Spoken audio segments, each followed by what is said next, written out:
Okay, Hare Krishna, everyone. Welcome to our Thursday learning Bhagavatam class. Nearly got that wrong. So welcome, Gurusevak Prabhuji. Thank you for coming to this class. Today, Gurusevak Prabhuji will be speaking on Indra offends his spiritual master, which is Canto 6, Chapter 7, I believe. Okay, so over to you, Prabhu. Hare Krishna. Yeah, very well, everyone. So we'll start with Jai Radha Madhav. So my Dharmapatni Anaki will sing. Radha Madhav ki jai, Shri Prabhupada ki jai, Gurudev ki jai.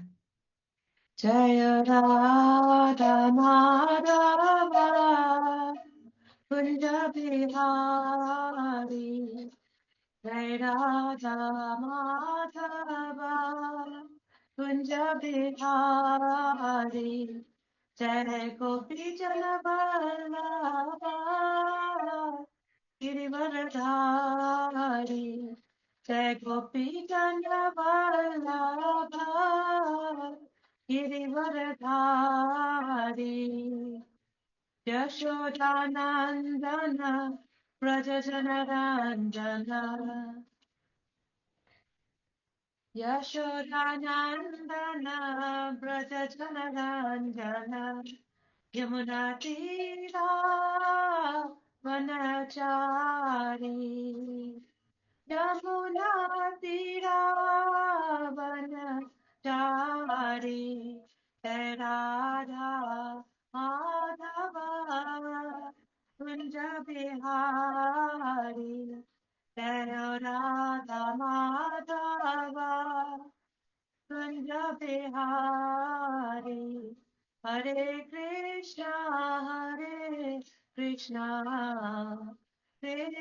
Krishna, Hare Hare, Hare Rama, Hare Rama, Rama Rama, Hare Hare.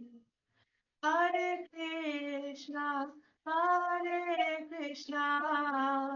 Krishna Krishna, Hare Hare, Hare Rama,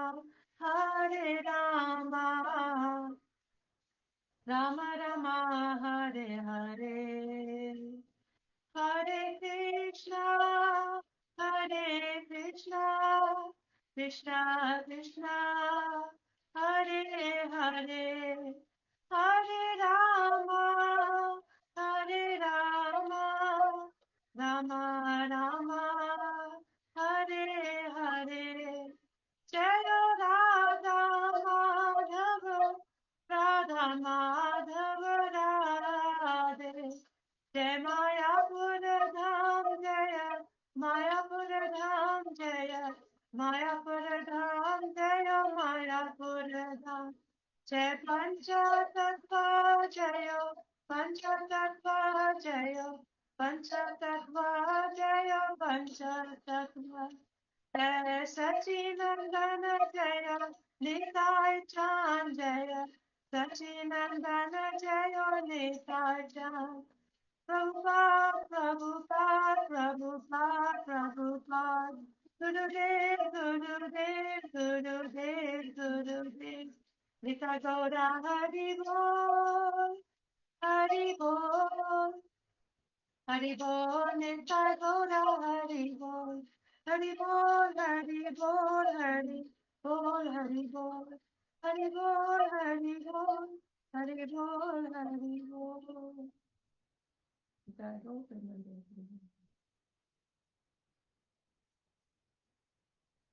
So we'll start off with the invocation.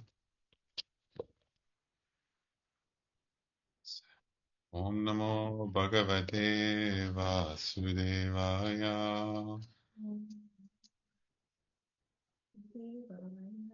Om Namo Bhagavate Vasudevaya. Om Namo Bhagavate Vasudevaya. Om Namo Bhagavate Vasudevaya. Om Namo Bhagavate Vasudevaya. Om Ajnanatimirandasya Jnananjana-shalakaya Chakshurunmilitam Yena Tasmai Shri Guruve Namaha. Jai Shri Krishna Chaitanya Prabhu Nityananda Shri Advaita Gadadara Shivasadi Gaura Bhakta Vrinda. Hare Krishna Krishna Krishna Hare Hare Hare Rama Rama Rama Hare Hare. Mukam karoti vachalam pangam langayate hrim yat pratamam vande Paramananda Madhava Shri Guru Dinatharina.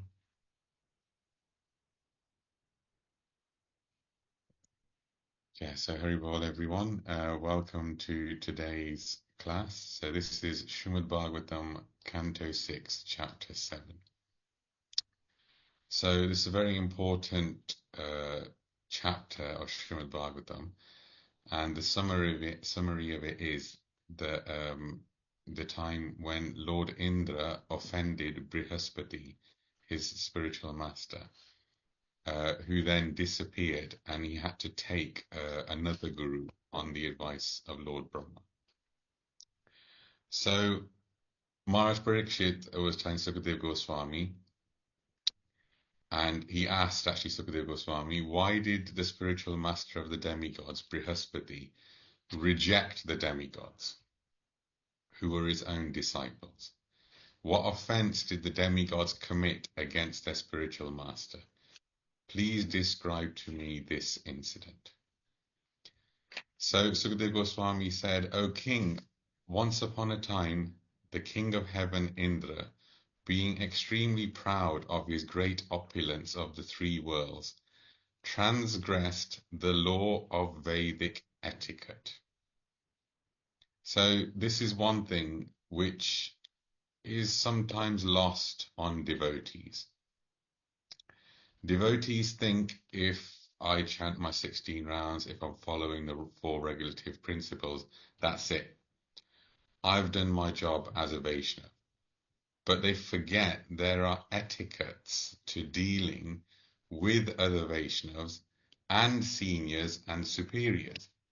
And this is one of the biggest failings in Krishna consciousness, when people assume just because they're initiated, just because they're doing a little bit of sadhana, all of a sudden they're somehow incredibly elevated and don't need to give respect to anyone else, which kind of goes right against Lord Chaitanya Mahaprabhu's teachings of give respect to all without expecting respect. So the demigods were no different in this regard.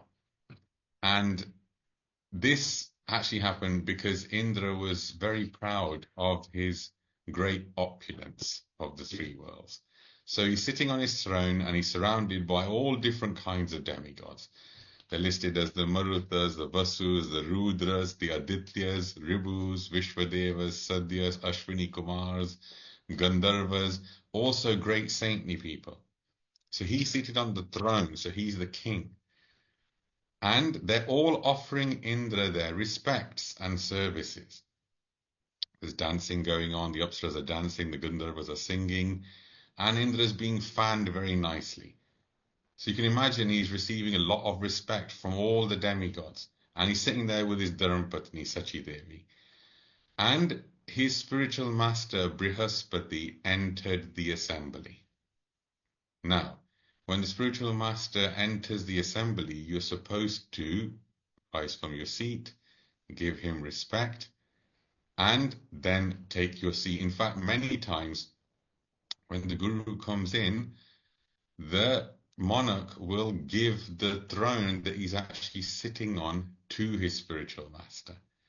So it's not simply that you get up, that you actually offer the own seat of the kingdom to the spiritual master. Receive, because remember, there's so many things in receiving a Vaishnava these days that we don't do. So whenever you read in Ramayana, whenever some sadhu visits a house, they don't just say, Dandavat Pranam Maharaj, please come in. They will do so many things just at the door to receive that person, do arti to them, wash their lotus feet, serve them even something to eat, and then ask, why have you come? And my Guru used to say very nicely, he said, nowadays, But you go to knock on somebody's door, they'll half open the door and say, "What do you want? Why are you here?" Because this is not Vedic etiquette.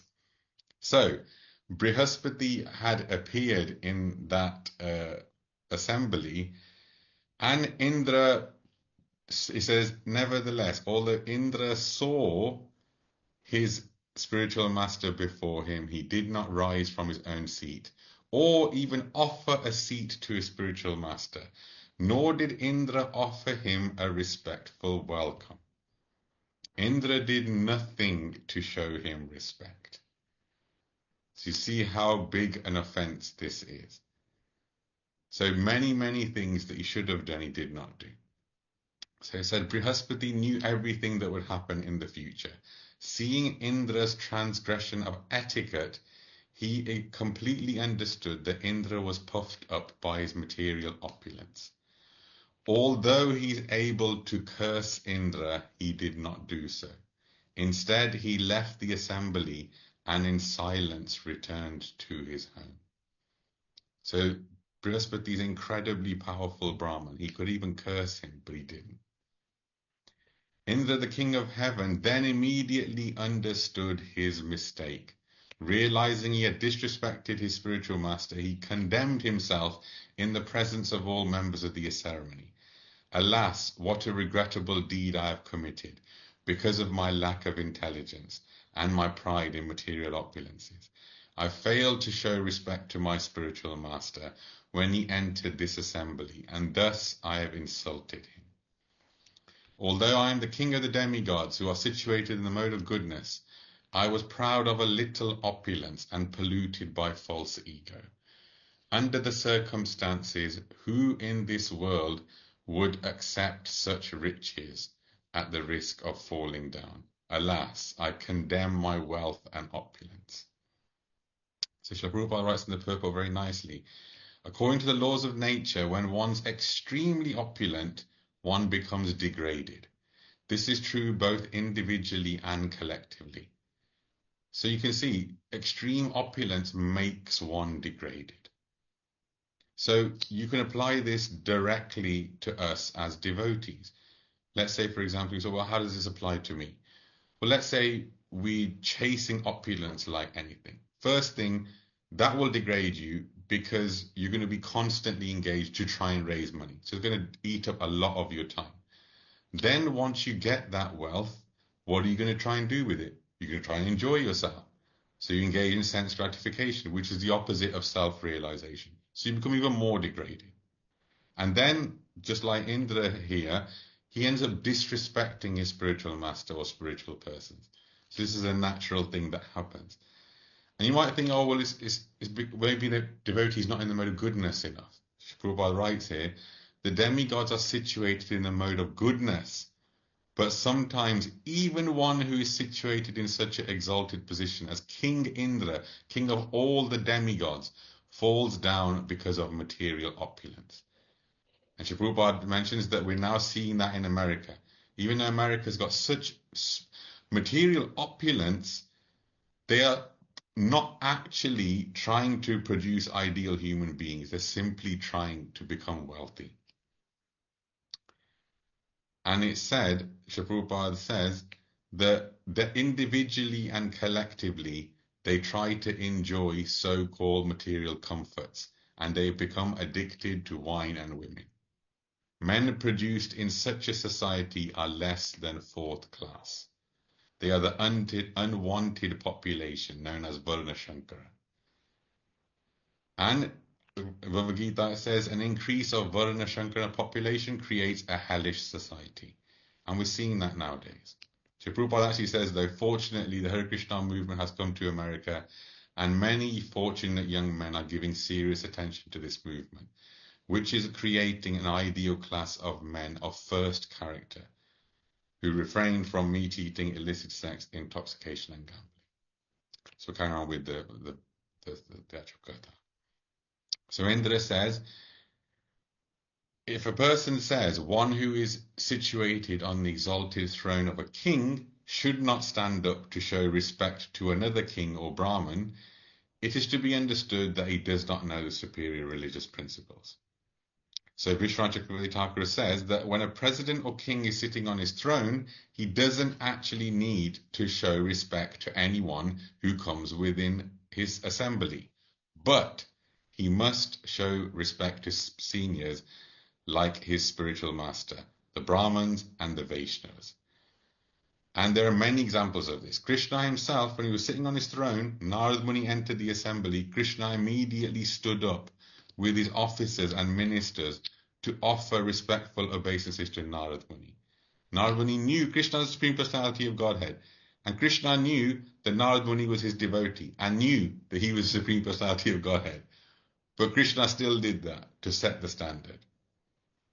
So, Indra carries on, leaders who have fallen into ignorance and who mislead people by directing them to the path of destruction are in effect boarding a stone boat, and so too are those who blindly follow them. A stone boat would be unable to float and would sink in the water with its passengers. Similarly, those who mislead people go to hell, and their followers go with him. So Srila Prabhupada says in the purport that we are conditioned souls, and we've fallen into the ocean of nescience. But the human body is like a very good boat. It provides us an opportunity to cross this ocean of suffering. And when it's directed by the spiritual master acting as the captain, the boat can very easily cross the ocean. Furthermore, the boat is helped across by favorable winds, which are the instructions of Vedic knowledge.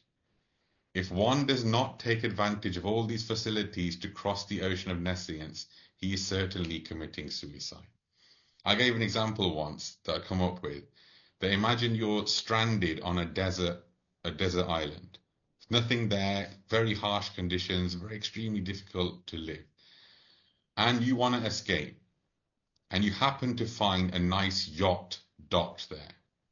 Now imagine you go onto that yacht, and instead of trying to escape, all you start doing is go up onto the deck, do a bit of sunbathing, go downstairs. Oh, there's a nice bed there. I'll fancy a nap. Go to the kitchen, cook yourself, have something to eat. And all the time you're just spending there trying to enjoy the yacht.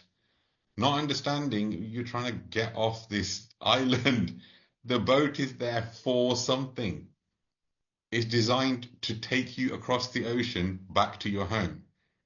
And you don't do that, and you just keep trying to enjoy the boat. This is our condition. We, the spirit soul, are stranded here in this material world. We need to cross that ocean of material suffering. This human body is that boat. Instead of using it to get across, we're just trying to enjoy the boat, enjoy our senses. And how much are we able to actually do that? Not very much. So this is our, so Prabhupada says here, he's certainly committing suicide. So King Indra continues, therefore with great frankness and without duplicity, I shall now bow my head at the lotus feet of Bṛhaspati, the spiritual master of the demigods, because he is in the mode of goodness. He is fully aware of all knowledge and is the best of Brahmins. Now I shall touch his lotus feet and offer my obeisances to him to satisfy him. So Prabhupada writes in the purport, coming to his senses, King Indra realized that he was not a very sincere disciple of his spiritual master, Bṛhaspati. So you could see that he's coming to the realization, actually, you know what, I'm not a very good disciple of my spiritual master. And in fact, we should all come to that realization. Because the minute that we think, oh, I'm a very good disciple of my spiritual master, you're not. It's funny, one devotee once, one of the devotees in the temple said, Prabhu, you need to be a bit more humble. And he turns around and goes, I am humble. And he didn't see the irony of that. That if you're saying that you're humble, you're not humble. So this is the thing. We need to actually remember that we need to cultivate these qualities to actually serve.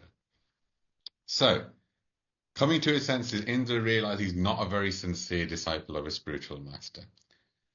And so he decided henceforth that he would be non-duplicitous. And this is really, really good. And Srila actually writes that a disciple should never be a hypocrite or be unfaithful to his spiritual master. This is very, very important. So carry on.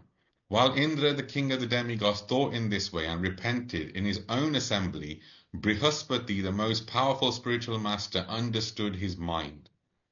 This is many times this happens, where the spiritual master already understands what you're thinking. I had the very good fortune, thanks to my parents, of serving my spiritual master for about 20-25 years. Every year for 3 months, my Guru Maharaj would come, stay at our place, and daily I would serve him. And it's amazing. Guru Maharaj is like Paramatma. You walk in the room, Guru Maharaj already knows everything. And he questions you in such a way, there's no way to get around it. And it's amazing. The spiritual master is so precise. Like even at the age of 13, Guru Maharaj already told me many things about myself. And years later, I'm thinking, God, Guru Maharaj was absolutely spot on. And about many, many people, he would say, this person's in Tamogun, or you're in Tamogun, and this, and he would just say things like that. And later on, you realize, God, yeah, actually, you know, I am. I have got those tendencies. So, spiritual master is amazing. So, it said, while Indra thought in this way and repented, Bṛhaspati, the most powerful spiritual master, understood his mind. Thus he became invisible to Indra and left home. For Bṛhaspati was spiritually more powerful than Indra. Although Indra searched vigorously with the assistance of other demigods, he could not find Bṛhaspati. And then Indra thought, alas, my spiritual master has become dissatisfied with me. And now I have no means of achieving good fortune. And although Indra was surrounded by all his demigods, he could not find peace of mind. So, the demigods are there, but then there's also the demons. So the demons, hearing this pitiable condition of Indra, the demons, following the instructions of their guru, Shukracharya, equipped themselves with weapons and declared war against the demigods. The demigods' heads, thighs, arms, and other parts of their body were injured by the sharp arrows of the demons. The demigods headed by Indra saw no other course other than to immediately approach Lord Brahma, with bowed heads for shelter and proper instruction. When Lord Brahma saw the demigods coming towards him, their bodies gravely injured by the arrows of the demons, he pacified them by his great causeless mercy and spoke as follows. Lord Brahma said, O best of the demigods, unfortunately, because of madness resulting from your material opulence. So this word is very thing, madness. So Vaishnava Aparadh is the first Aparadh. And it's called the mad elephant offense. And here Lord Brahma is saying, because of this madness resulting from material opulence, you failed to receive Bṛhaspati properly when he came to your assembly, because he is aware of the Supreme Brahman and in full control of his senses, he is the best of the Brahmins. Therefore, it's very astonishing that you have acted impudently towards him. So Lord Brahma is saying this is ridiculous how you've acted towards your spiritual master. When we think of Lord Brahma, sometimes we think, oh, yeah, Lord Brahma, he's the creator, and we just write it off as that. If you look at what scientists are discovering now about the universe, how many experts are going into incredible detail about so many different things in the universe. These are not imagined things. These are actually there. And they're finding more and more and more complexities.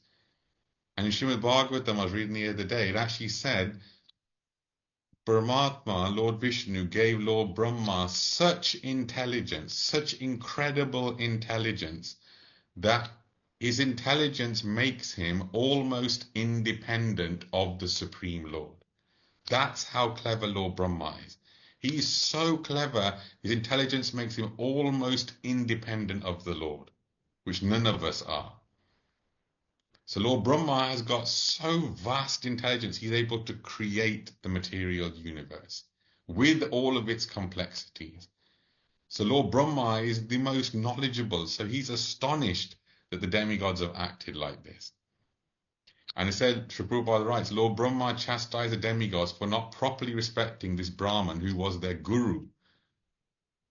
And it said, Prabhupada writes, Lord Brahma wanted to impress upon the demigods that one's guru should not be disrespected under any circumstances. Any circumstances. And I've had personal experience serving my guru for so many years. If you actually are interacting with your spiritual master, it's not all roses. Like, you don't just walk in and your guru's like, oh yeah, welcome, come in. He's not going to treat you with flowery words. You're a student that needs training. So when your guru is training you, there's a lot of chastisement. And nowadays, if you look, majority people don't even like the smallest little correction. The smallest little correction. And they react extremely violently, whether through speech, etc., when someone tries to correct them. It's a simple example. There's a one really nice story. One person went to his guru and said, look, Guruji, I need to find my faults. What can I do? And the guru said, that's fine. Perfect. I'll tell you an excellent way. He goes, go home and just say one small thing to your Dharmapatni that's wrong. Find one small fault in your Dharmapatni. She'll find all the faults in you, your family, your nation, where you're from, your home, everything. He goes, if you want to find your faults, just pick one fault of your Dharmapatni. So you can see in people, even one small thing which is found that's incorrect, people react, oh my God, oh my God. So imagine training under a spiritual master who is chastising you, not just, oh, you've done that wrong. It's 10,000 volts. And they said when Srila Prabhupada, Harisori Prabhu said when Srila Prabhupada used to chastise, it was like getting 10,000 volts through you. And that's why even when Srila Prabhupada was here, his personal assistant, they could only last for 6 months. Every 6 months they had to be rotated. And it's because, one, they couldn't take the chastisement, and two, they became too familiar. And this is where this problem. So I'll read. When Bṛhaspati entered the assembly of the demigods, Indra took it for granted because every single day Bṛhaspati used to come into the assembly. It's not that he came once in a while. He came every single day. And because he came every day, Indra thought, I don't need to show him much special respect. He comes every day. And Srila Prabhupada writes in the purport, it is said, familiarity breeds contempt. Familiarity. If you notice, familiarity, it doesn't mean Bṛhaspati suddenly wasn't a super elevated Brahman and a spiritual master. But because Indra became familiar with him, he stopped to offer him respect. So in our lives, when we're associating with senior devotees and advanced devotees, when we become familiar with them, what do we start doing? We stop giving them respect. We stop paying obeisances. We stop dealing with them as seniors and think, well, you're a person, I'm a person. Your opinion is just the same as mine. That's the thing nowadays, isn't it? Like all the Twitter and everyone writing anything they want on social media. They're all keyboard warriors from 100 miles away. Everyone thinks their opinion is just as important as somebody else. Whereas that's not the Vedic version. That's not the Vedic version at all.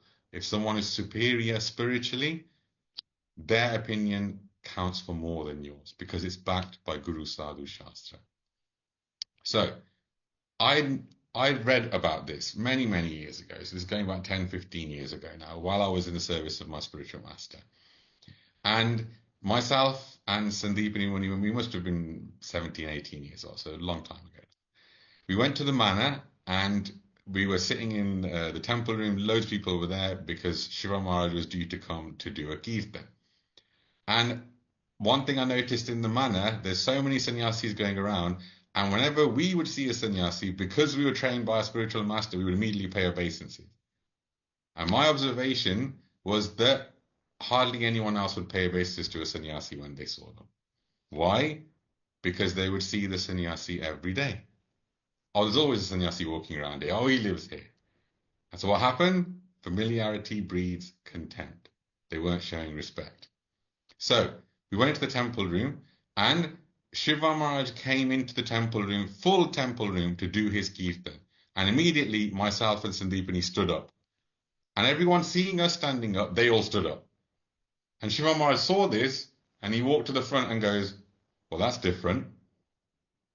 And he goes, okay, everyone, you can sit down. And you could see this is something that's not being done. But I had read Srimad Bhagavatam, and my Guru Maharaj had trained me in this. I know when a spiritual master comes in, you just stand up immediately and show respect. So the fact that Shiva Maharaj said that that's different, it means that the etiquette's not being followed. This is what Srimad Bhagavatam is saying. If we see a sannyasi or a sadhu and we fail to offer respects, we are an offender at their lotus feet. I was reading Bhaktivinoda Thakur and he said, if you see a Vaishnav and you are not happy to see him and you do not greet him nicely, it is an aparadh. If you're not happy to see them, what do a lot of people do now? They see someone coming, they're like, I don't like that person. I'm not going to say Hari Bol to them. And you just pretend like you're busy talking to someone or looking somewhere. You just committed an aparadh. And people think, oh, these aparadhs don't matter. I just do my rounds.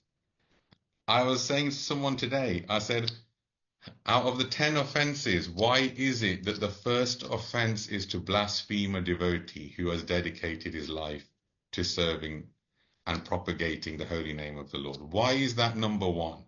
You would think disobeying the instructions of the spiritual master would be number one, or committing offenses against the holy name, or committing offenses while still chanting the holy name of the Lord. You think these ones, oh, that seems worse. Surely that would be number one. Why is the first offense to blaspheme devotees?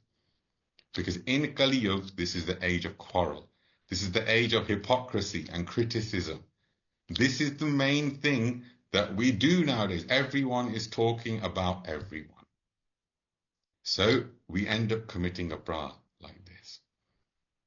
So, carrying on, Bṛhaspati immediately left Indra's palace. Thus all the demigods headed by Indra became offenders at the lotus feet of Bṛhaspati. Lord Brahma, being aware of this, condemned their neglect. So, Srila Prabhupada actually writes, there's a very nice verse from Srimad Bhagavatam which says, Acharya mam vijaniyat navamanyeta karhichit na marta buddhyaseyuta sarvadeva maya guru.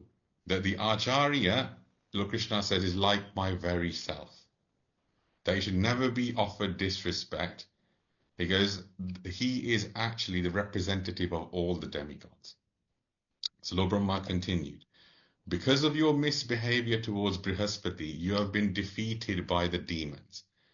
My dear demigods, since the demons were weak, having been defeated by you several times, how could you, who are so advanced in opulence, be defeated by them? Srila Prabhupada writes that the Devas are always fighting with the Asuras perpetually. And in most of these fights, practically all of them, the demons are always defeated. And it says this time the demigods were defeated. Why? Because they had actually offended their spiritual master. And this is very, very important. In the purport, Srila Prabhupada writes, as stated in the Shastra, when one disrespects a respectable superior, one loses his longevity of life, the results of his pious activities, and this way one is degraded. Let me read that again. It's very, very serious. When one disrespects a respectable superior, one loses his longevity of life, his results of his pious activities, and becomes degraded. So this is not just an aparadh, or your bhakti stops, oh, don't worry, Prabhu, I'll just do some extra rounds. No, no, no. Your lifespan decreases. The results of your good karma become decreased. So you often find when people do a lot of juggalery, very bad things immediately start to happen to them because the pious activities start to go down. The longevity of life is reduced. Sinful activity increases. Sinful reactions increase. My Guru Maharaj always used to say, Karam ke aad mein socho, karam ke baad mein nahi. So before you do an action, think. That's the time to think. After you've done it, what's the point of thinking now? You've already done it. So you can see from this example, Indra didn't think before Bṛhaspati ended or while he's entering, maybe I should get up. Afterwards, he's thinking, oh, I've done something wrong. Well, it's too late. You already did it. And when he wanted to actually go and apologize to Bṛhaspati, Bṛhaspati made himself invisible. It's not always that the spiritual master has to forgive you. This is the thing. I had a situation in my Guru Maharaj when I was very young, 13, 14 years old. I made some mistake, committed some offense. And for the whole summer, for the 3 months I was serving my spiritual master, my Guru Maharaj would let me serve him, but he wouldn't actually look at me in the face for 3 months. And I kept serving him daily, massaging his feet, everything like that. And by the end of the summer, Guru Maharaj forgave me. That's how long it took. It wasn't just a little thing, okay, boss, but it's okay, fine. 5 minutes, yeah, you're fine. It wasn't like that. So, Lord Brahma continued, Indra, your enemies, the demons, were extremely weak because of their disrespect towards Shukracharya. So the demons used to disrespect Shukracharya. Lord Brahma writes, but since they have now worshipped Shukracharya with great devotion, they have again become powerful. By their devotion to Shukracharya, they have increased their strength so much that they are able to easily seize my abode from me. So Lord Brahma is showing that by the strength of one spiritual master, you can become the most powerful in this world. And by the displeasure of a spiritual master, you can lose everything. That's why the shloka that I said in my invocation, Mukham karoti vachalam pangam langayate girim yat kripatamaham vande Shri Guru Dinatarina. This is a very, very famous verse from Sanya Charitamrita. By the mercy of the Guru, even a dumb man can become the greatest orator, and even a lame man can cross mountains. This is the translation of that shloka. So it's very, very important. So Lord Brahma carries on. By their firm determination to follow the instructions of Shukracharya, his disciples, the demons are now unconcerned about the demigods. I mean, they don't care because they realize that following Shukracharya's instructions, they're going to be invincible. In fact, kings or others have determined faith in the mercy of the Brahmins, the cows, the Supreme Personality of Godhead Krishna, and who always worship these three are always strong in their position. O demigods, I instruct you to approach Vishvarup, the son of Tvashta, and accept him as your guru. He is a pure and powerful Brahman, undergoing austerity and penances. Please, by your worship, he'll fulfill your desire, provided that you tolerate him being inclined with the demons. Now, I always used to wonder, right, this is, why would they pick a guru who's inclined to the demons? It seems counterproductive given that they're always fighting with the demons. So I looked into a little bit of the history of Tvashta and I saw, so Aditi Mata and Kashyap Muni had sons as follows. Viviswan, Aryama, Pusha, Tvashta, Savita, Bhaga, Datta, Vidata, Varuna, Mitra, Shatru, and Ukrama. So this Tvashta is one of the sons of Aditi. Now Aditi is the mother of the demigods.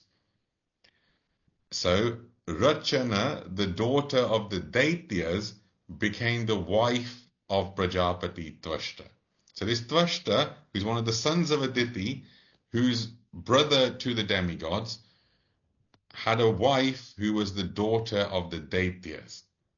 And by his semen he begot in her womb two very powerful sons named Shanivesh and Vishvarup. So the reason Vishvarup was partial to the demons is because his mother's side is part of the Daityas. So that's why he had partiality towards the demons. So although Vishvarup was the son of the daughter of their eternal enemies, the demigods accepted him as their priest in accordance with the order of Lord Brahma when they were abandoned by the spiritual master. So the demigods, Sukadeva Goswami carried on saying, thus advised by Lord Brahma and relieved of their anxiety, all the demigods went to the sage Vishvarup, the son of Tvashta. My dear king, they embraced him and spoke as follows. The demigod said, beloved Vishvarup, may there be all good fortune to you. We the demigods have come to your ashram as your guests. Please try to fulfill our desires according to the time, since we are on the level of your parents. So this is very, very nice. So the demigods are saying to Vishwarup that even though technically we're on the same level as your parents, we want you to become our priest. So the next test said, O Brahman, the highest duty of a son, even though he has sons of his own, is to serve his parents. Let me read that again. Indra is saying, O Brahman, the highest duty of a son, even though he has sons of his own, is to serve his parents. What to speak of a son who's a brahmachari? So speaking about Vishnu. So any son, even if you have children, your highest duty is to serve your parents. So what's the translation to that in the modern times? Seen it so many times. Parents will give 20, 30 years raising their children. So much love, so much affection, so much hardship that they've gone through to raise their children. What happens when that child gets married? Oh, well, I don't want to live with my parents anymore. My wife wants to live separate, and they'll move as far away as humanly possible so that the wife can have her own space and live separately. And the parents are left struggling. This happens so often now in modern society. It's just to see a son actually after getting married living with the parents, you just don't see it. Very, very rare. This is against dharma. So I'll speak a small katha that shows this. So there was a devotee called Pundalik, and he founded this place called Pandharpur. His father was Janudev and mother was Satyavati, and they lived in a thick forest called Dandiravan. So Pundalik was a devoted son, but soon after his marriage, he began to ill-treat his parents. So he was a devoted son. So he began to ill-treat his parents after his marriage. So to escape from this misery, the parents decided to go on pilgrimage to Kashi. So when Pundalik's wife learnt about this, she also decided to go. So her and her husband joined the same group of pilgrims on horseback. So this was very, very long time ago, thousands of years ago. So when they were riding on horseback, the son and his wife rode on horseback, and his old parents walked. This is how he treated his parents. Every evening when the party camped for the night, the son forced his parents to groom the horses and do other jobs. The poor parents cursed the day they decided to go on pilgrimage with their son because he's making them do work. So soon the party reached the ashram of the great sage Kukut Swami. There they decided to spend a couple of nights. So they were all tired and they soon fell asleep, except Pundalik, who could not sleep. Just before daybreak, he saw a group of beautiful young women dressed in dirty clothes enter the ashram. And they cleaned the floor, they fetched water, they washed the Swami's clothes. Then when they went into a room to give the clothes, they came out and they were all dressed in incredible clothes and glowing and shining. And they walked by Pundalik and vanished. And Pundalik thought, wow, what's this? So the next day, exactly the same thing happened. So when they were walking past him, he immediately threw himself at their feet and begged them to tell him who they were. And they said they were Ganga, Yamuna, and the other holy rivers of Bharat, in which the pilgrims had bathed and washed off their sins. Their clothes became dirty by the sins of the bathing pilgrims who come and bathe in them. Where do those sins go? The rivers have to take it. Then they turned to Pundalik and said, because of your ill treatment of your parents, you are the greatest sinner. They turned around and said this to him. And immediately Pundalik became shocked and he thought, no, I need to go back to being a devoted son. So after that yatra, carrying on with the yatra, the parents now rode on the horse and the son and his wife walked by their side. And by the love and affection of them, eventually in the yatra, the son and the wife said, look, this pilgrimage is difficult. Let's go back to Dandiravan. So it happened one day that Krishna was actually away from Dwarka. And he was searching after Rukmaniji. And Rukmani had gone to this Dandiravan. So Krishna was looking around for Rukmani Mata. And he came to the house of Pundalik. And he actually asked Pundalik, he knocked on the door, and by that time Pundaliji was serving the Lord. So he knocked on the door and he goes, who is it? I'm busy serving my parents. Sorry, he was serving his parents. And so he went to the door and he opened the door, he saw it was Krishna there. He goes, sorry, I'm busy. He saw it was Lord Krishna and he went to serve his parents. He picked up a brick and he slid that brick over to Krishna and he goes, you can stand on that and wait. So Krishna stood on the brick and had his arms like this. So he had his arms like this, waiting. And in the meantime, Rukmaniji came and she saw Krishna standing there waiting. She goes, what are you doing? And he said, my devotee is serving his parents. And what's the name of that name of Lord Krishna? He was standing on a brick and his name is Vittal. Now Vittalji is very, very famous. And this deity right now, Vittalji and Rukmani, is there in Pandharpur. And this is very, very wonderful deity, and Pundaliji is very, very famous for this. He achieved the Lord through serving his parents. Not by doing bhakti, by service to his parents. So if devotees think, oh, my parents are not very spiritual, I'm doing my sadhana and stuff, that's going to be enough to get me to achieve the Lord, and they neglect serving their parents. Sorry, it's not going to work. Doing your sadhana and all that stuff is not going to be complete unless you're actually serving your parents.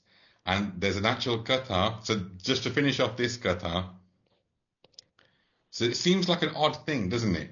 It seems like an odd thing that Krishna had to stand on a brick.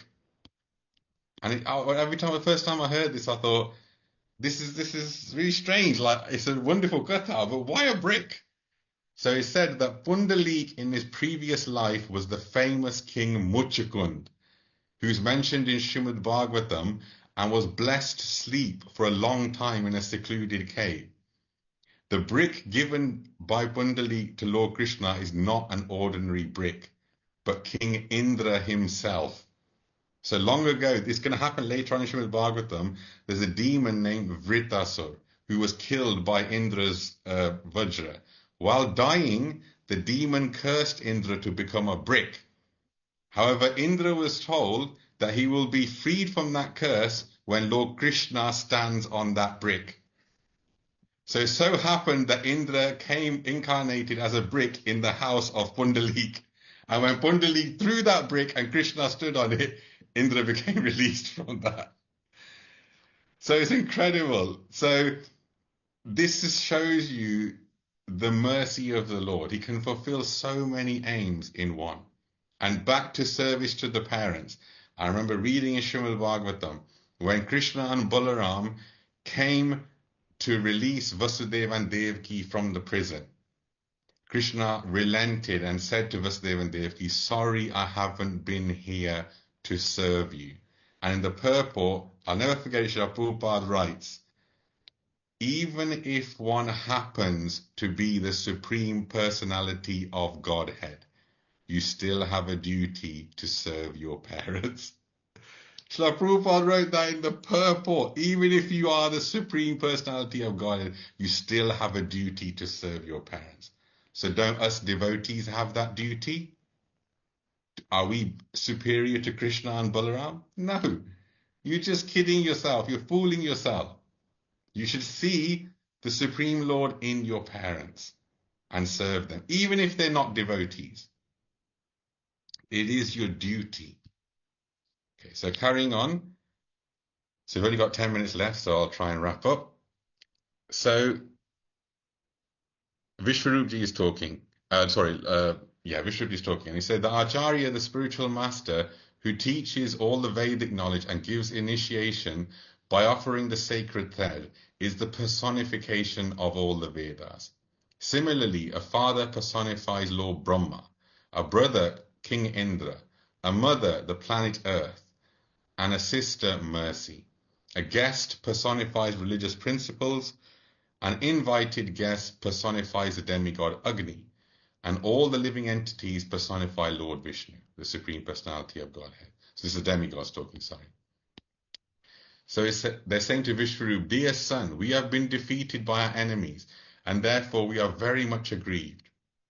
Please be merciful and fulfill our desires by relieving our distress through the strength of your austerities. Please fulfill our prayers. And so the demigod said, don't be fear that you're younger than us. Don't fear that you're younger than us. Such etiquette does not apply in regard to Vedic mantras. Except in relationship to Vedic mantras, seniority is determined by age. But one may offer respectful obeisances even to a younger person who is advanced in chanting Vedic mantras. Therefore, although you are junior to us in relation, you may become our priest without hesitation. So they're saying Vishvarup, because of his expertise in Vedic mantras, is to be considered senior, even though he was junior in age. So the only example I can give nowadays is someone like Swayam Bhagwan Maharaj. He's very young. He's my age. And when he goes to give kathas and classes, he's giving classes to many people that are even older than him and may have been in the movement longer than him. But he is senior because he's a sannyasi, because he's so advanced in spiritual knowledge and able to give that so wonderfully. And therefore, even those that may be senior in age are respecting him because of his advancement. So that's happening. And the same with Sukadeva Goswami. If we look at the Srimad Bhagavatam itself, Sukadeva Goswami was only 16 years old. His father, grandfather, great-great-grandfather were there that were millennia old. Vashishta Muni was there from the time of Lord Ram. He was there in the assembly where Sukadeva Goswami is speaking to Maharaj Parikshit. Vedavyas himself was there. So you can see there's so many, Vishwamitra was there, so many sages who are far, far older, who were doing spirituality for so long, but they all recognize that Sukadeva Goswami was the most advanced, even though he was just 16 years old. So you have to look at the advancement of a person. But we shouldn't artificially think, I'm so young, I know so much, I'm so much more advanced. Because the minute that you think that, you're not advanced. Because someone who is advanced will always say, I'm nothing. I am nothing. And they'll mean it sincerely. So it's very nicely said here that Vishvarupa replied saying, although the acceptance of priesthood is decried as causing the loss of previously acquired Brahminical power, how can someone like me refuse to accept your request? So he's saying that when someone like a Brahmin accepts priesthood, the tapasya they have done, the results of that for the priest go down because the yajamans actually take that. The yajamans take it. And it's the same way with the spiritual master. When he takes disciples, he neutralizes their sinful reactions, which reduces the pious credits of the spiritual master, but he still does it as a service. So, the demigods took shelter, I'll finish now because we're getting late.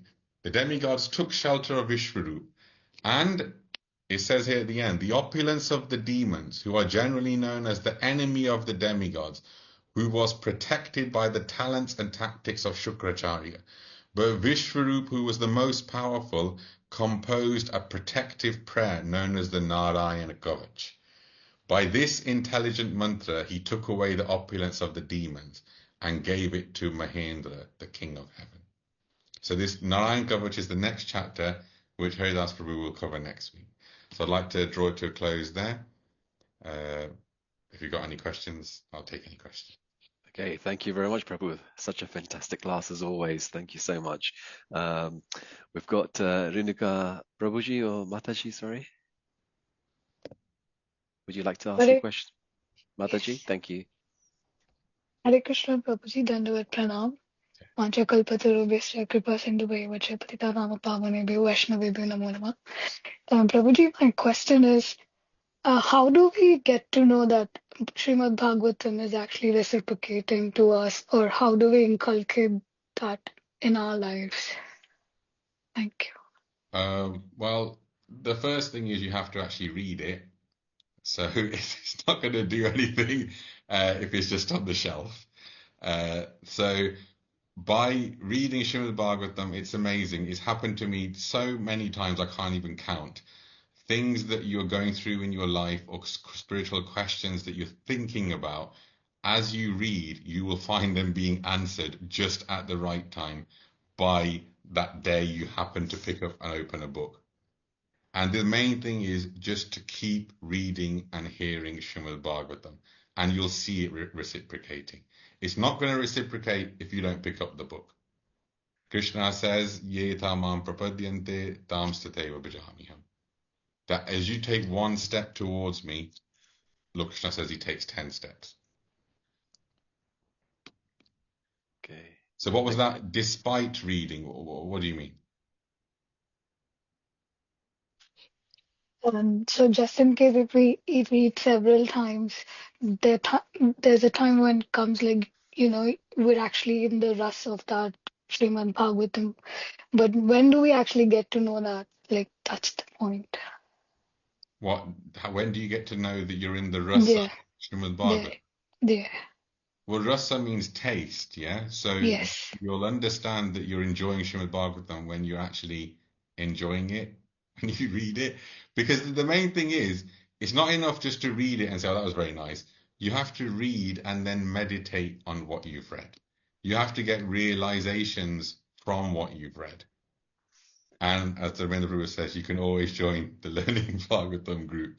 One thing is to actually listen to and to read in association of devotees, because there's always a danger when you're reading by yourself that you're not understanding correctly, that you may read something in a particular way and it's not actually right at all. In that way, then you end up misunderstanding Srimad Bhagavatam. So it's always important that whatever you've read, you actually go and associate with devotees and share what you've read and your realization on it, and then they can correct you or even add to it. This way, you're not only doing Shravanam, you're doing Kirtanam as well. So that way then, by discussing topics of Krishna, they say Krishna actually becomes present. So the Lord says he's not in Vaikuntha, he's not in the heart of the yogis, he is where my devotees are discussing me. So when we discuss with other devotees, Krishna actually comes there. Then of course you're going to get rasa. That's when the rasa is there. So because you're actually speaking what you said. So even with me, when I give classes, you'll find I'm always smiling because I'm sharing now what I've read and I'm really excited by it. And that's why, that's where the rasa is happening. So I hope that kind of answers your question. Okay, thank you, Prabhu. I've got a couple of questions, but if anyone else has any questions, please do raise your hand. The first one I've got is, how do you overcome familiarity? How to overcome it is, well, our first thing is to always try and remain humble, because familiarity comes because you think you are on the same level. Familiar means like the same sort of level. So let's say you went to somewhere and you just suddenly saw a sadhu that you didn't know. You're probably going to pay obeisances because you don't know. First of all, you think, okay, he's a sannyasi, I don't know him. So maybe he's someone elevated. So you pay obeisances. Because as we've been taught, Rupa Goswami says, when you see someone who's twice born, you're supposed to pay obeisances to them. That doesn't even happen anymore really in ISKCON. In the early days of ISKCON in the 80s and 90s, whenever you see any devotee, you pay obeisances, Vanchakalpatarubhascha. That seems to have vanished now. The only time where I really see it is kind of when I was in Mayapur. People still actually do that. And usually when they see someone they're familiar with. So you would pay obeisances to anyone who's twice born. First of all, you're supposed to do that. So as long as we bring that into our regular habits, you will actually stop avoiding that offense. At least, at the very least, you can say Hari Bol, put your hands together. There's so many devotees now, including many of the young devotees that are coming up, that don't even say Hari Bol to anyone. And they don't see that they're actually doing anything wrong in that, where it's actually the primary offense. And this Gatha actually shows that Indra disrespected a senior. Not that it was just his spiritual master. Prabhupada writes in the purport, if you don't give respect to a superior spiritual authority, your lifespan diminishes and the pious credits. Does anyone here want their lifespan to diminish? That's the first thing. Everyone's trying to live longer. We're going to the gym, we're trying to diet, we're trying to do so many things so we can have a longer, healthier life. So the first thing you have to do, even if you're only interested in yourself and your self-preservation, pay obeisances when you see someone senior. So you're realizing, well, even if I might not think these persons super elevated, whatever, I care about my own self-interest first. So pay obeisance whenever you see a Vaishnava. Be happy in your heart to see a Vaishnava. So this is where you can avoid familiarity. But the second bit is definitely humility. If you think you're at the same level as someone and as such, well, I'm going to say Hari Bol to them, I'll be in the movement just as long as them, or you think you're senior to someone, I don't have to pay obeisances to them, I've been in the movement so much longer, I won't say Hari Bol to them. Well, that's lack of humility. And it goes against what Lord Chaitanya Mahaprabhu said. Lord Chaitanya Mahaprabhu said, give respect to all. He didn't say just give respect to the seniors or the sadhus or whatever. Give respect to all without expecting respect. What happens now? We're expecting respect without giving to all. We're doing the total opposite. So this is the key. And I think this is where Vaishnava etiquettes come in. And this is where etiquette is being lost. That's the one thing, a lot of people, even though they're initiated, they wouldn't have spent a lot of time with their spiritual master because the spiritual master is just so busy. We were very, very fortunate. We had years and years of time being personally taught Vedic etiquette by our spiritual master. So he's taught to us, whenever you see a sadhu, you have to pay obeisances. Or whenever you see some senior devotee, you must greet them. You must be very... So this is where the Vaishnava etiquettes, if we're able to bring in, it will make your devotion flourish, because by the blessings of sadhus is how we get Krishna, not by our own. Bhakti is given, it's not achieved. This is what someone said, bhakti is not achieved, it's given. And that only comes through association of devotees. Look at the story of Pundalik. His parents, it doesn't say in there that they were great devotees. They were happened to go on a yatra, but so many people happened to go on yatra. But just by serving his parents and giving them the proper respect, the Lord actually came to see him. He got the Lord. So you can see it's very nuanced, but it's literally like the first button of my kurta. If I get the first button wrong, all the other buttons will be wrong. So this idea of respecting Vaishnavas, greeting them and all that is literally, it's ABC, it's the first button. So if we can't get the first one right, well, forget about all the others, you're going to get them wrong. So I hope that kind of answers the question. That's perfect. Can I just ask you a follow-up question before I go to Janakana Mataji? When you were talking about your Guru Maharaj giving you that knowledge, and do you feel that nowadays people are going for when they are looking for a guru, that they're more going for a guru that has several devotees that they're under, and therefore they do not get that one-to-one connection because they have thousands of devotees to look after. Yeah. So should we also be careful when considering our Guru Maharaj to make sure that we try to attempt to have that connection with our Guru more so, rather than going with a Guru Maharaj that has several disciples to look after? I mean, in terms of my experience, all I can speak of is my experience. I know the personal training that I had from my spiritual master is literally the thing that is the root of my entire spiritual life. And especially for me, I took initiation at 16 years old, but I was serving my spiritual master from about 8 or 9 years old. So I was pretty much raised by my spiritual master and my parents. So in that way, that association with him was absolutely key in teaching me, not just to teach someone to chant 16 rounds and not eat meat and all that stuff. That doesn't take 20 years. But to learn Vedic etiquettes, to learn actually how to be a human being first, then become a devotee, you learn that from a spiritual master. So the basics, anyone can be taught them, but to actually learn the deepness of Krishna consciousness has to be done by the spiritual master, because the spiritual master, like Srila Prabhupada said, you shouldn't consider them like a human being. To consider them like an ordinary person is offensive. So Lord Krishna is saying that Acharya is like myself. So the spiritual master himself is actually powerful.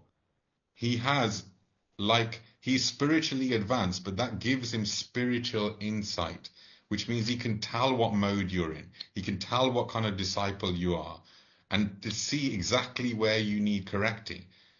If you get initiation from a guru where you're being trained by someone who's not the spiritual master, how do you know that personality has that same ability?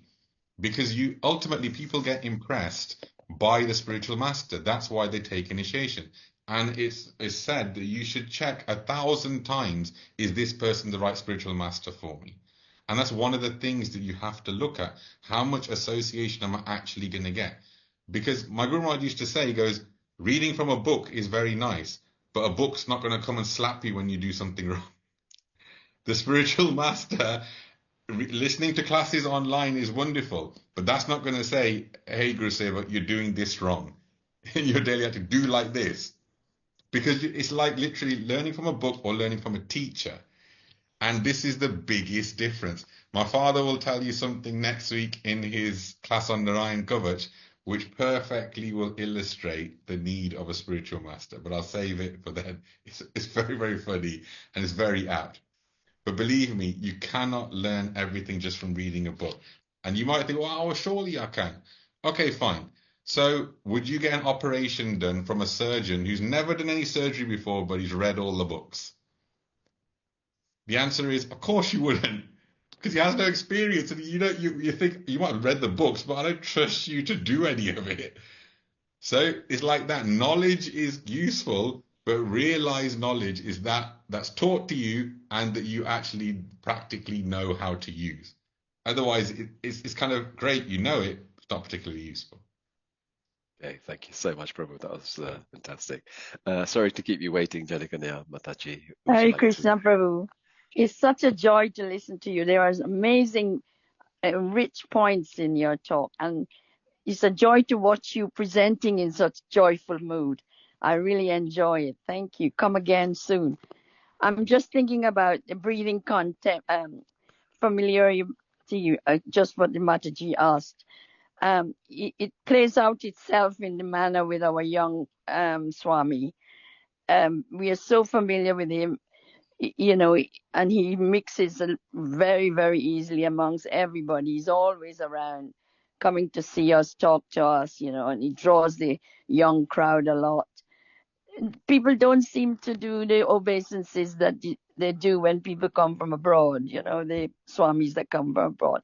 And it's really, really, it's quite embarrassing for me to watch, really. Anyway, that's one point. That is just to say, it happens and it is a fact. Yeah. So, right, I'm thinking about, we come into this world, karma has it that we are in the hypocrisy world. And we have to relive our karma if we're not privileged enough to be raised in a Krishna conscious home like you did. How do we know the path? We don't know about guru. We haven't heard about a guru. We don't know anything. How does it help us to It's only the people who are engaged in Krishna consciousness has this opportunity to make changes in this way. So it's actually it actually connects with the whole Pandalik, how he got attached to his. Is this, in a sense, we look at it as attachment. You shouldn't just look after your own parents. You should be looking after all the elderlies, all the learned people, all the people who are senior to you. Is the same fact with all belief systems, says love thy neighbor as yourself. Yeah. How do we do that? How do I we mean, get to that? there's a fine line between trying to look after everyone and end up looking after no one. Because like there's a saying jack of all trades, master of none. That you try and do a little bit of everything and you end up doing nothing well. So when it comes to your own specific karma, you have been given those parents for a reason. So maybe if the parents are not very spiritual, and as a devotee, you become a devotee and then you start serving them so wonderfully, what are they going to think? Wow, this person was never like this before. So becoming a devotee has made him serve us more like we never expected. What are that parent who's not a devotee going to think? Wow, maybe there's something in this devotion. Yeah. Maybe there's something good here because they weren't doing it before. And that's exactly in the Pundalika Katha what happened. As soon as he got married, like I said, it happens nowadays. The couple moves away from the parents, stops serving them. It's just such a common thing now. It's just what's expected. And that's why this is not the first time it's happening. It's happening the whole of Kali Yuga. So you can see in that Katha, when the holy rivers came and said, there's no one more sinful than you because you're not serving your parents. What are we actually trying to do by Krishna consciousness? We're trying to do Cheto Darpana Marjanam. We're trying to clear all the dirty things out of our heart. What are those dirty things? They're the result of sinful action. So if we're trying to do our rounds and at the same time not serving our parents, all you're doing is you're doing a little bit of sweeping and then throwing loads of dirt on it. So what Bhaktisiddhanta Ji actually said, it's like when an elephant bathes in a river and then he comes out of the river and smears dust all over himself. That's what Bhaktisiddhanta Ji said. Our bhakti shouldn't be like this, that we do some cleaning first and then immediately contaminate ourselves again. So the family members that we have been given because of our karma and the Lord's arrangement. So if, especially something like your parents, and the reason that parents are mentioned so specifically is, even I was reading before, I think either Srila Prabhupada or one of the Acharyas said it, that actually the only unconditional love in this world is given from the mother. She loves absolutely unconditionally because the child can't do anything for her at all. She has no idea in future whether this child will ever repay any of the love that they've given, but the mother will love absolutely unconditionally. And there's no one else in the world that will love like that. Not your own partner, not your children. No one loves unconditionally like that. So there's a debt there. And that's a giant debt of karma. The action, sacrifice that the mother has done, that can't be repaid. So imagine if there's such a huge debt there, and then you just don't, by doing whatever little service you do for your parents, or as much service as you want, it's not possible to even repay that. But when the Lord sees that you can't even serve your own parents like this, how will you serve me? Because Krishna says, Pita aham asya jagato mata data pitamaha. Krishna says, I am the father, the grandsire, and the mother of this world. If we haven't got the tendency even to serve our own parents, what makes you think when we go to the spiritual world, we're going to want to serve Radha Krishna? This is what I always tell people. If they can't get on with devotees, if they're constantly quarreling with everyone, I go, well, I'm sorry, you're not going to do very well in the spiritual world because Krishna is also a person. Radharani is also a person. And there's loads of other Gopas and Gopis there. What if you get into disagreements with them? What if you suddenly don't like what they're doing? If you're not good at associating with devotees now and being peaceful, trust me, you will not get on with them. And if you will not get on with them, you're not going to end up there. Because Krishna doesn't want trouble up there. This is Vaikuntha. This is where there's no trouble. So we have to realize, Srila Prabhupada said, how do you please me? By cooperation. This is how we have to understand in our lives. If we're not getting on with our family members, we're not getting on with devotees, we're quarreling with our friends and all that, I think you need to solve that first, because that is going to impact how you are behaving with the Lord in the spiritual world, which means you're simply just not going to get there. It's about changing this person. It's not about, otherwise in Bhagavad Gita, Krishna would have said, do 20,000 rounds and you'll go back to Godhead. He never said that. He just said, chant my holy name. Because the whole point is to change our behavior, our characteristics. So I hope that kind of answers the question. Yes, very much so, Prabhu. Very, very nice. It's the first time I heard the story about Pundalik. Anyway, the other thing is we're very much focusing, and every class, every teaching teaches you that we must have sincere devotional service to the Lord himself. So by doing that for your parents, does that indirectly lead you to that? Does that is serving Krishna?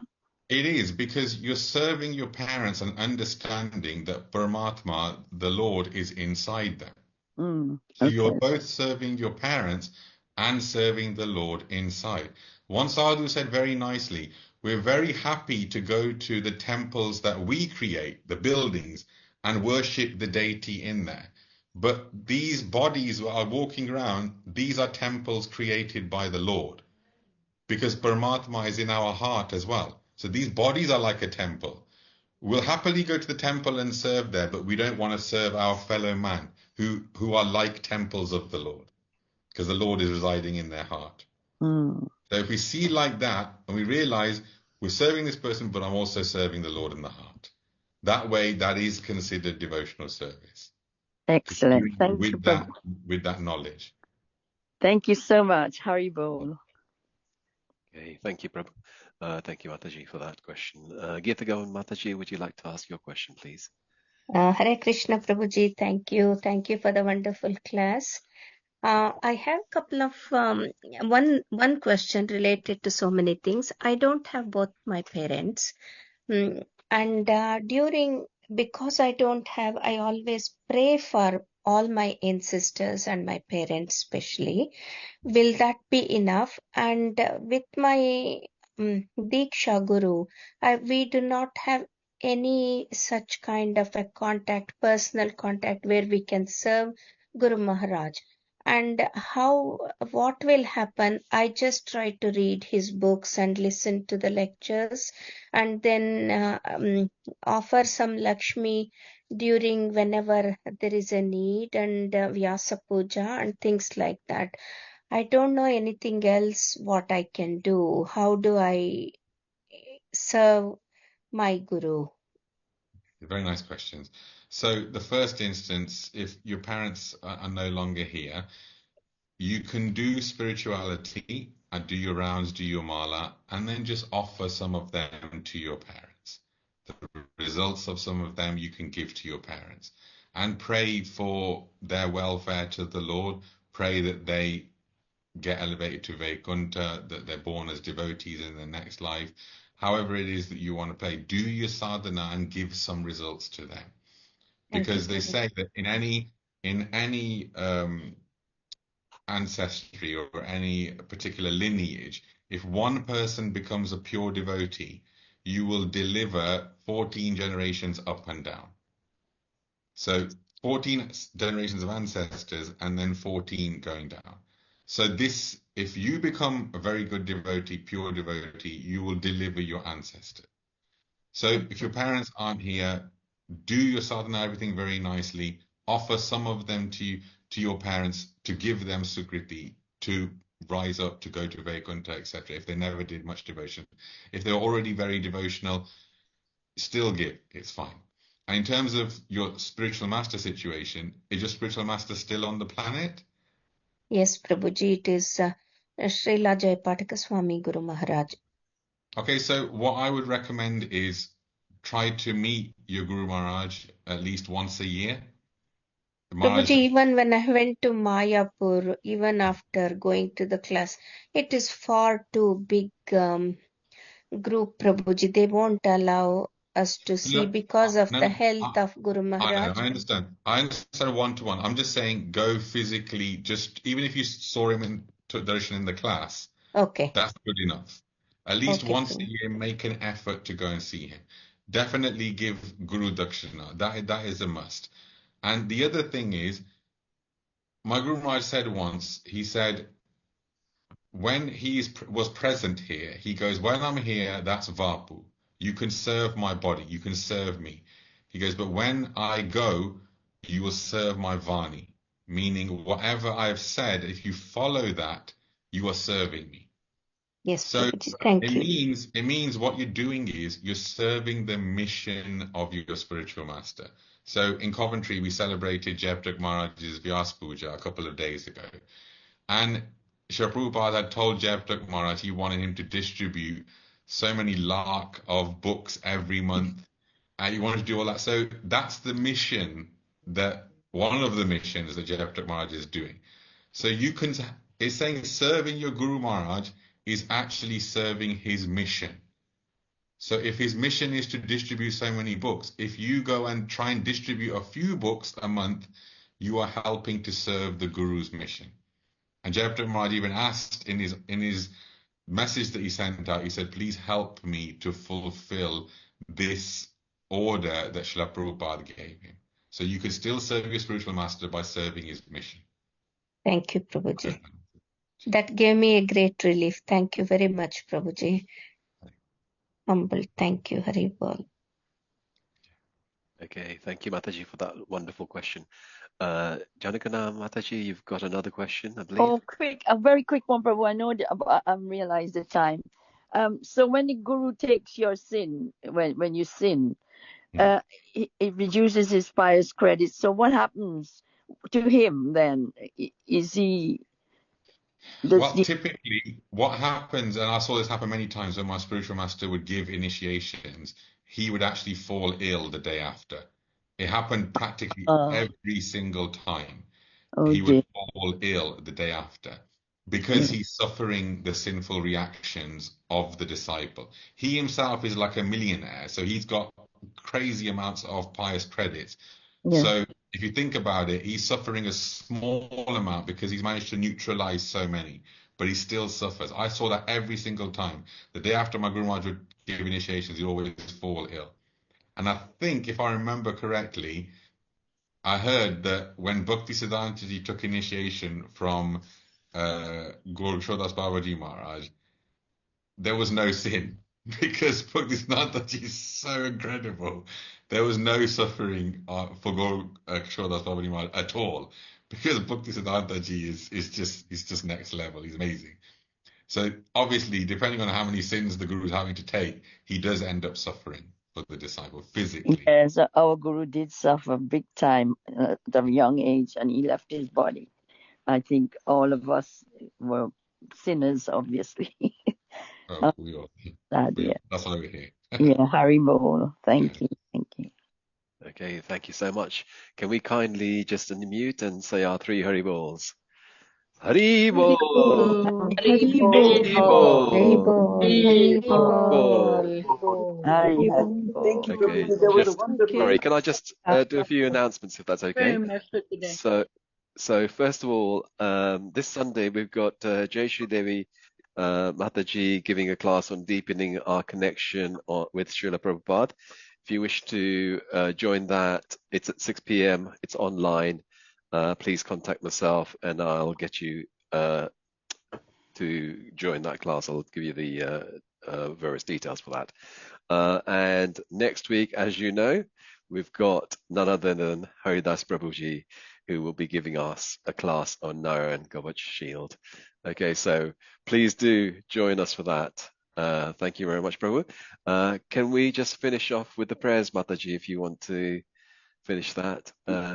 Yes, thank you, Hare Prabhuji. Krishna. Hare Krishna. Prabhuji, I just wanted to quickly say what you just said towards the end of the class was so moving, so touching, and I thank you for that. Okay, thank you. Vanchakalpatarubhya